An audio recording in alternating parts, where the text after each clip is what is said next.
Hello agents and welcome back to another Division build video. Today I've got two M1A builds to show you. There's slight variations on my already published M1A build video that I've got, which I will link in the description down below. The reason I wanted to do these variations was because the initial one has perfect glass cannoning. Not a lot of people like running perfect glass cannon because of the amount of damage that you take.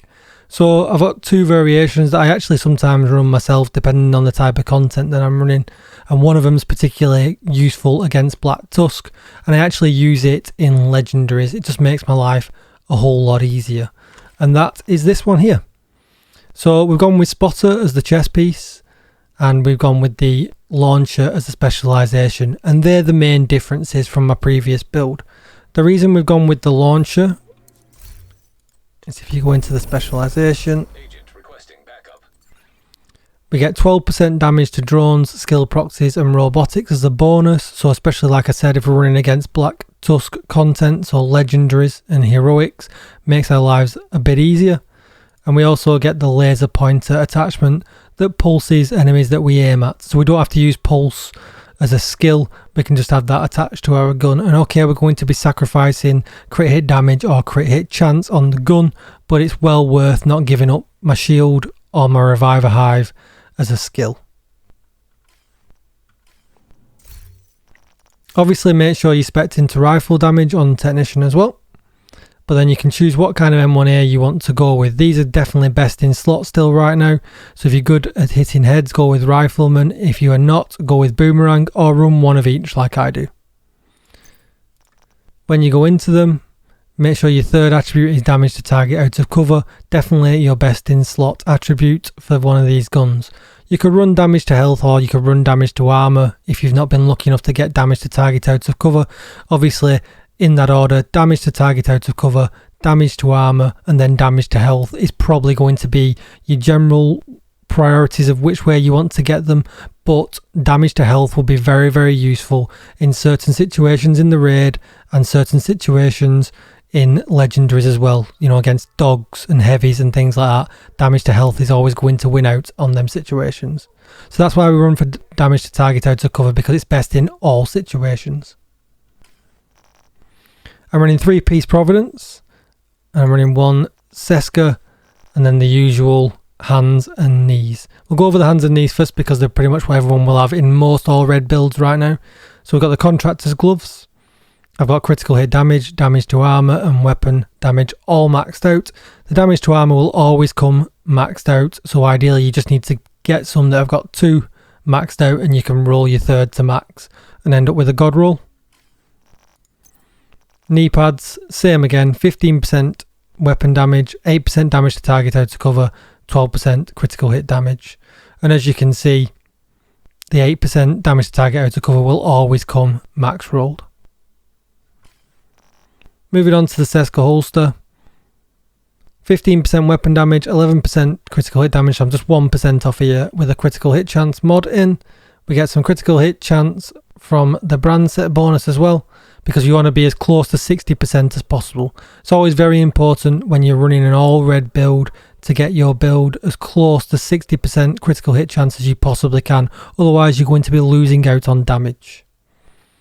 What you can take into account though for that if you've got somebody on your teammate running the Coyote's mask, if they're hitting people within 15 to 25 meters, obviously you could drop 10% critical hit chance if you wanted to take that risk that you know they're going to be consistently trying to do that for you and your team, because otherwise they're going to be getting the 0 to 15 one, which is going to add 25% critical hit damage, but that's only going to be good if you're at 60% critical hit chance.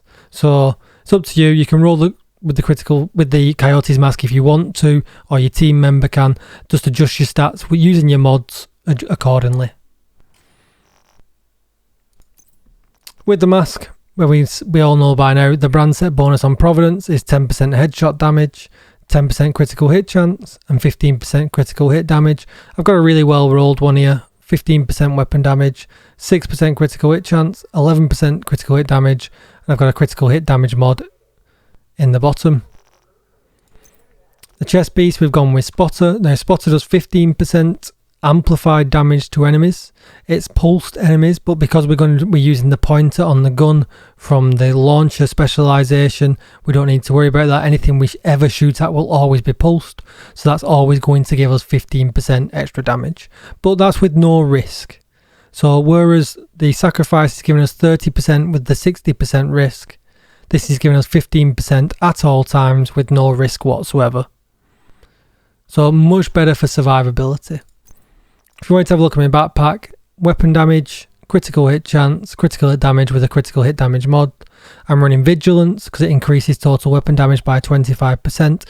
And if you're running an all red build with a shield, you won't lose your vigilance if your shield is being hit. So there it says taking damage disables this buff for 4 seconds. It's only if you physically take any damage.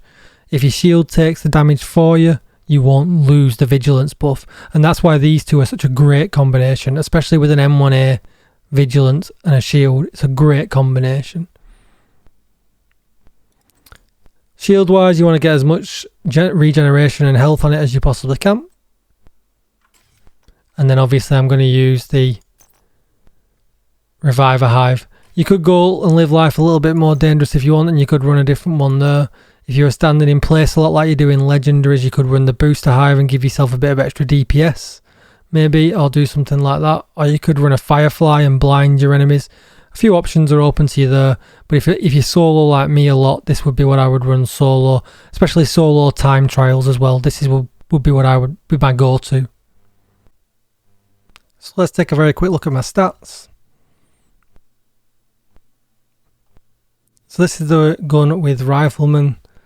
We're at 547k weapon damage. We're at 58.4% critical hit chance, so I would rather it be 60, but we're not far off. 167.9% critical hit damage, 99% headshot damage with 8% armor damage as well. So really, really nice, really, really good. One other option that you could do as well, which I forgot to mention with this build, if you was running legendary content, you could flip the mask over to a Hollow Man as well, don't forget. If you're running legendary content, it's always probably worth one person running a Hollow Man. My critical hit chance is 57% with this guy, so what I would do there, I'd flick in a damage mod, and you could run that instead, because don't forget, the dogs and the chungers, they're all damage to health. So certainly one person running this, or if you're running Black Tusk missions again, this would be perfectly viable. So a couple of options open there on your mask. Flip back over to the stats so you can have a quick look again. So obviously I lose a significant amount of critical hit damage, but again that extra health damage by doing that.